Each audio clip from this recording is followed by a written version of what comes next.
Testing. 1, 2, 3, 4, 5, 6. What's up, dudes? Testing 1, 2, dudes. Testing you. Yeah. Setting up for another car cast, you guys. Here we go. Testing 1, 2, 3. Here we go. What's up, everybody, and welcome to yet another installment into G-Dawg Radio. I am your host, Ronald Allen Bell, a.k.a. The Bot. No, I'm kidding. I'm not a bot, but it's funny. I've been getting asked to pass these Arcos challenges numerous times from X. And it's weird because even my, I know it's just bots detecting human activity because my post, even though repetitive, the ones I know for a fact that they would have to be talking about, like when someone flashes their card and I repost it and they at me and I repost it and I say card flash and blah, blah, blah, blah, blah. But there's so many human interactions that have to happen for that post to happen that if it's a human looking at it, they instantly know I'm not a bot. So it's silly, but then we got to talking to Grok, and that was interesting. I always thought Grok answered right away because it was just like an automated AI thing, but it wasn't today. So that got me thinking, not to start a conspiracy theory, but is Grok actually being manned by a human right now as far as responses go?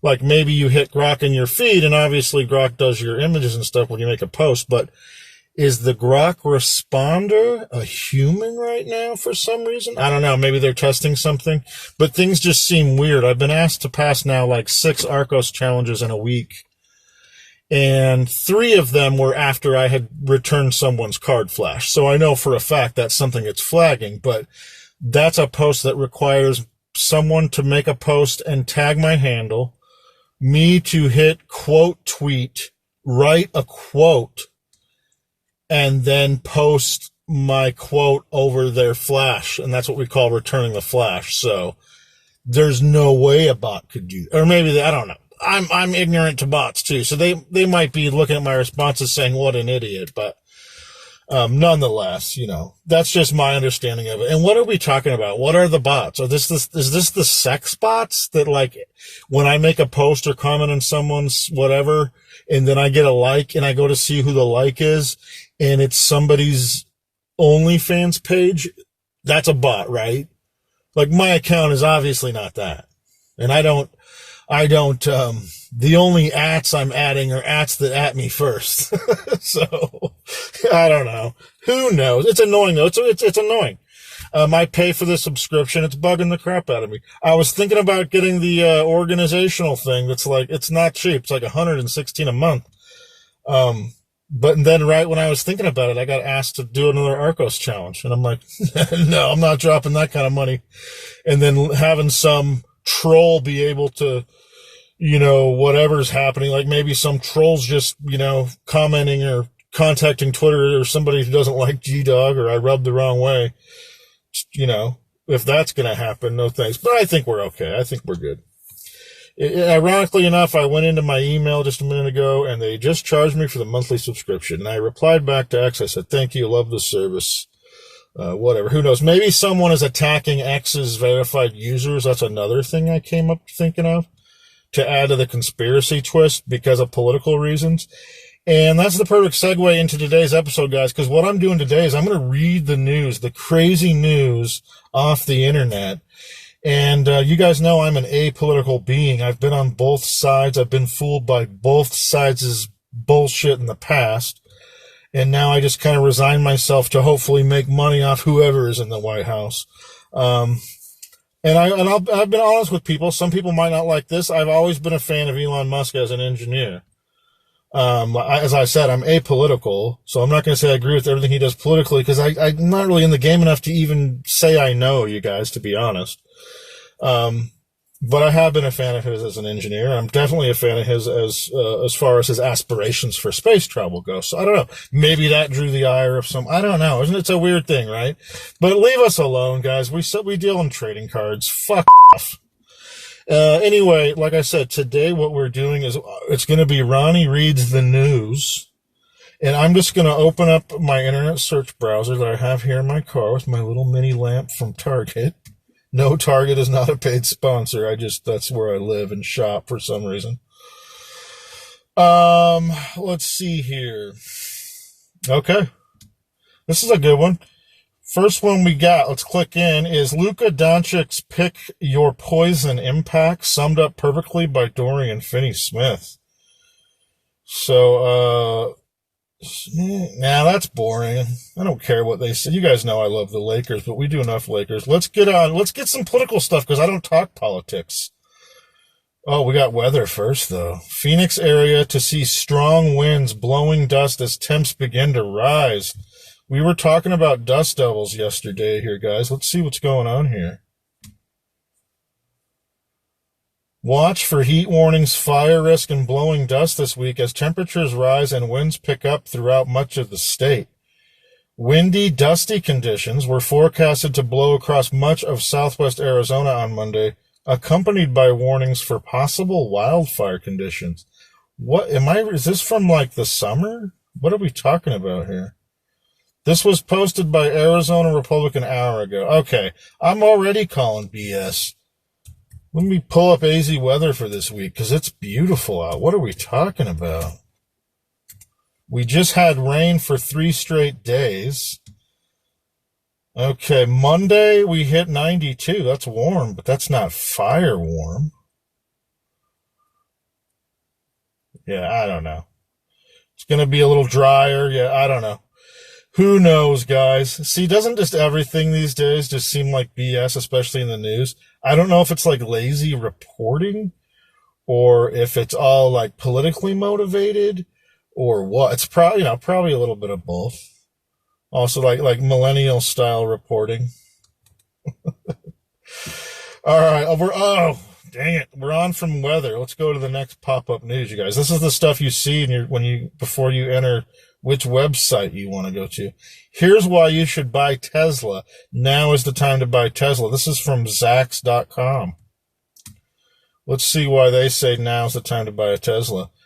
Oh, it's giving me spam. Never mind. We're out of here. See, this one's spam. I'm probably going to be told that I have a computer virus any second now. So we're not reading that one. Stranger Things Season 5 release date. Cast and plot.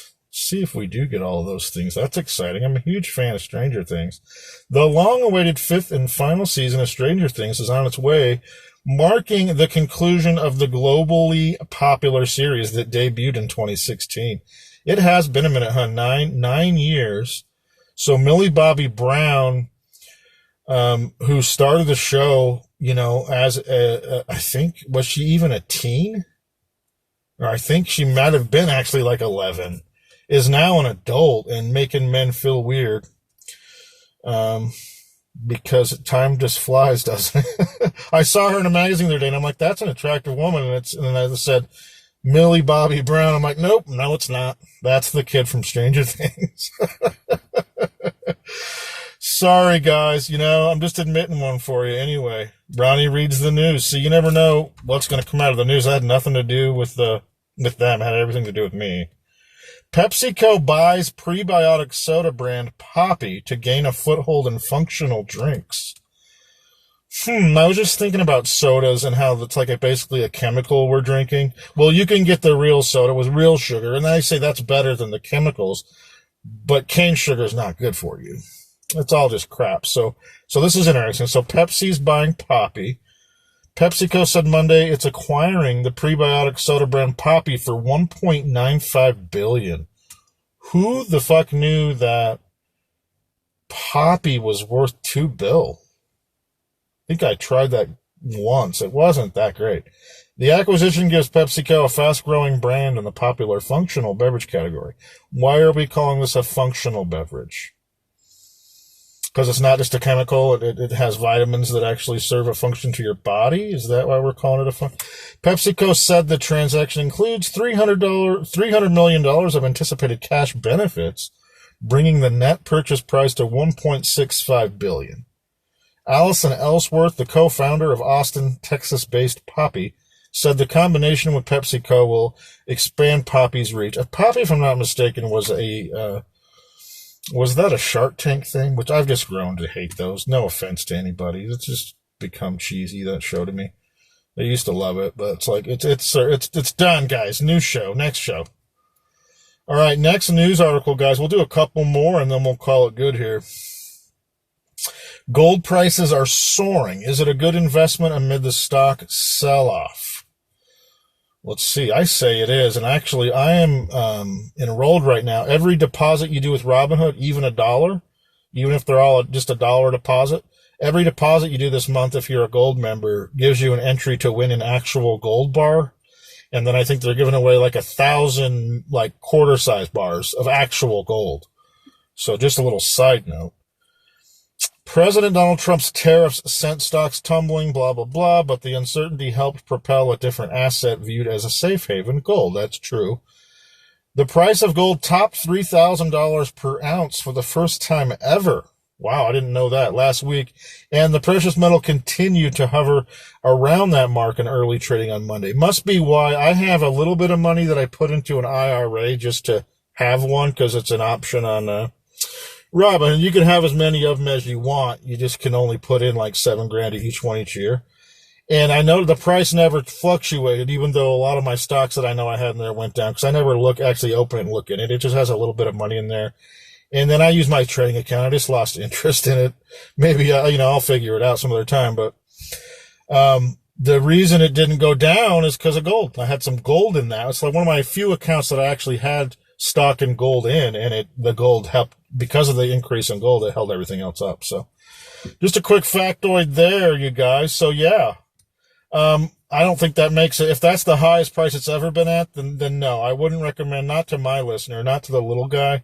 Now would not be a good time to buy it because it's at its record high. And, record highs, you could only go down from a record high. We all know that, right?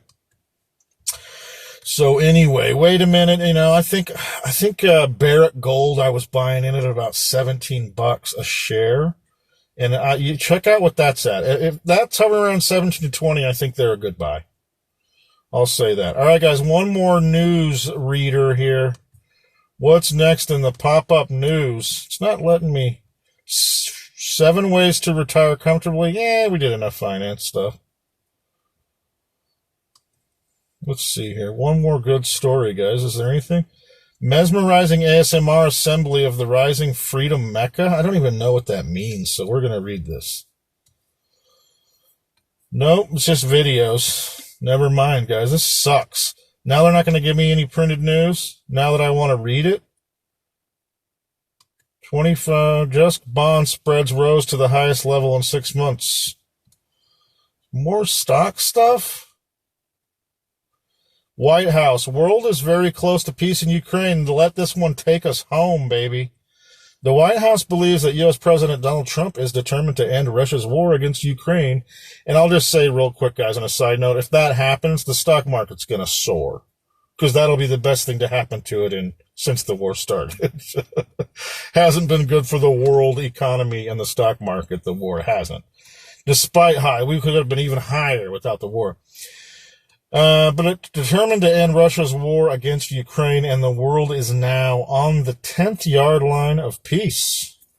Source European Pravda, Caroline Leavitt, White House press secretary, at a briefing on 17th of March.